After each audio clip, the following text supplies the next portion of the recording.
So I'm going to talk a little bit today about how sustainable natural resource-based enterprises can contribute to jobs and community livelihoods inside protected areas at the same time that they help to conserve the biodiversity that those protected areas were designed to create. So I work for WCS, the Wildlife Conservation Society.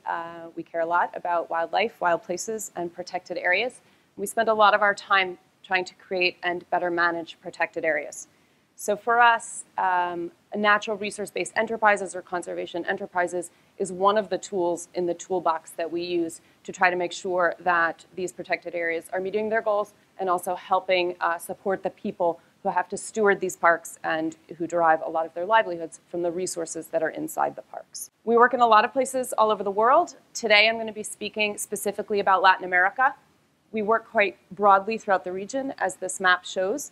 And the examples that I'm going to share today come from two countries, Bolivia to the south there in South America, and Guatemala up at the top. So the two examples that I'm going to give, I'm going to start with Bolivia.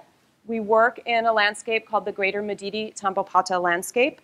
It's a really huge area in Bolivia. It goes all the way from the Andes Mountains and the high Altiplano, all the way down into the lowlands of the Amazon.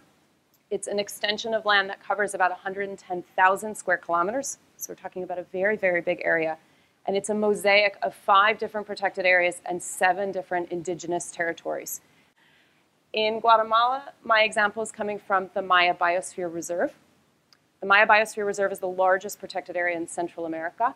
And it is part of the trinational Selva Maya, which covers about 4.5 million hectares and is the largest chunk of neotropical forest north of the Amazon. So in these two cases, I'm really talking about extremely biodiverse and extremely large and globally important areas that contain mosaics of protected areas. So what are the problems in these places that we're grappling with, and what are the sustainable natural resource-based businesses designed to address? In both places, the problem was unsustainable harvest of natural resources and real damage to the biodiversity, both plant and animal, that we were working to conserve. And those challenges or those threats to the biodiversity come from a fairly normal or at least understandable set of challenges. There are very few jobs in these places, yet there are people living here. Families have very little opportunity to make a living and to provide for their families. So they're hunting, they're over-collecting, they're driving resource use to unsustainable levels. Couple that with the fact that there were very unclear tenure rights or access rights. And so it was extremely difficult for communities to regulate access to the resources and to regulate sustainable levels of their use. You had people in certain cases coming from outside the parks that were also adding to that kind of pressure, and those were people who had no legal rights whatsoever. And so all of this kind of created a general level of uncertainty and unsustainability. And in addition to that, there were actually collection-based businesses going on that had a lot of perverse incentives in them, perverse incentives that were driving unsustainable as opposed to sustainable practices. And so one of the things that we tried to address was how to adjust the drivers and the market incentives so that people's behavior tended towards a more sustainable outcome. And I'll talk a little bit more about that. So the first of the two case studies, this is the one from Bolivia, and here we're talking about the development of a sustainable management plan for the spectacled caiman, which is the animal that you see on the screen. This is one of 47 natural resource-based activities that WCS has supported in the 12 or 15 years that we have worked in Bolivia. The sum total of these activities have benefited 83 different communities and over 1,600 families. So in an area like this where there's not very high population, that's actually a significant distinction. This is a project that we did in collaboration with the Takana indigenous people. And the Takana were able to form a Caiman Managers Association called Matusha Aida. They were able to do so once they attained legal rights to their ancestral territories and their resources. And they were then able to build upon those rights to get government approval of a Caiman management plan. And WCS supported the biological aspects of ensuring that that plan was sustainable. We conducted the baseline biological studies, and we trained community members on how to do population monitoring to ensure that as the plan went forward, it was actually meeting the biological need of sustainability and not just overly advantaging any kind of economic gain. So the population, the management plan allows for the harvest of up to 630 animals in a season, as long as they're bigger than 180 centimeters in length, out of a population that we estimate at over 3,800 animals, and our continued population monitoring shows that that population is stable and that the harvest is sustainable. The other example that I'm going to share today comes from Guatemala, and this is a plant-based example. The forest palm shate, which you see here, that's the word spelled with an X. Shate is a forest understory palm. It is used very, very frequently in floral arrangements, and it has been a traditional natural resource that has been derived from the Maya forest for centuries. But the problem in this case is that there was a system in place that emphasized quantity over quality, and there was therefore a huge amount of over-harvesting and a huge amount of waste that was not only wasteful in the economic sense, but it was destroying the natural population. So WCS, together with its partners, got together and implemented a quality-based harvest system in which harvesters were paid only for fronds that met the market quality standards. And this has had a tremendously successful impact in eliminating waste from the supply chain.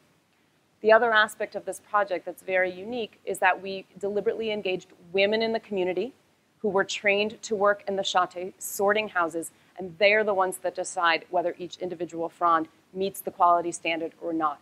So this has provided a completely new source of income for women in this village, because the men are the ones that go out and harvest it in the wild. So we were able to create a new sustainable natural products business that actually employed the other half of the population that was living in this village.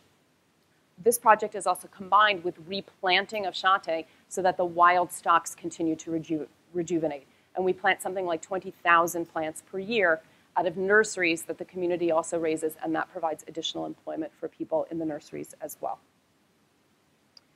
So both of these case studies, these conservation enterprises, have had real economic impact.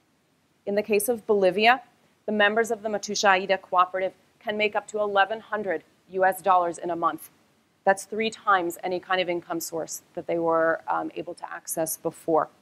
And most recently, we have found a new market for the meat of the animal. It's actually going to a gourmet restaurant in Bolivia who's paying 300% more than any other previous market that we've been able to find for the meat.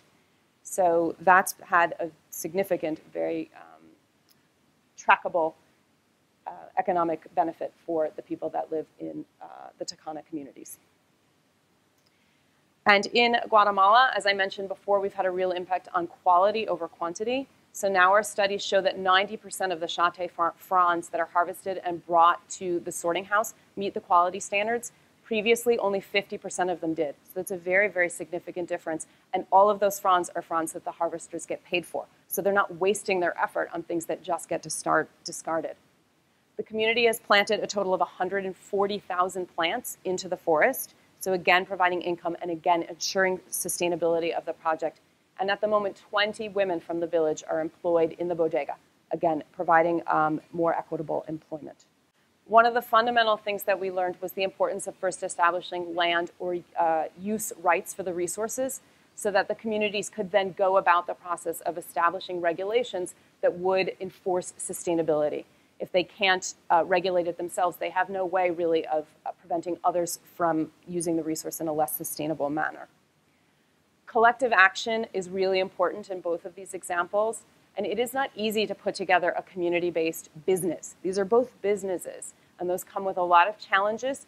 It takes a lot of patience and a lot of time to work to make sure that all of the issues of equity and inclusion and participation and transparency are done correctly.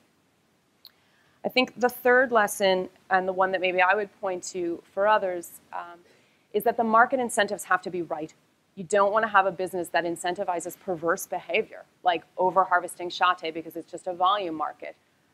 And I think in this case, the access to niche markets that are able to pay a premium price, and that also, very importantly, can be based on small volume businesses is another key element of success here, because these are never going to be businesses that produce for high volume markets. And I think finding partners in the niche market spaces like we did with the meat and the skins and for the floral industry have been very important elements of success.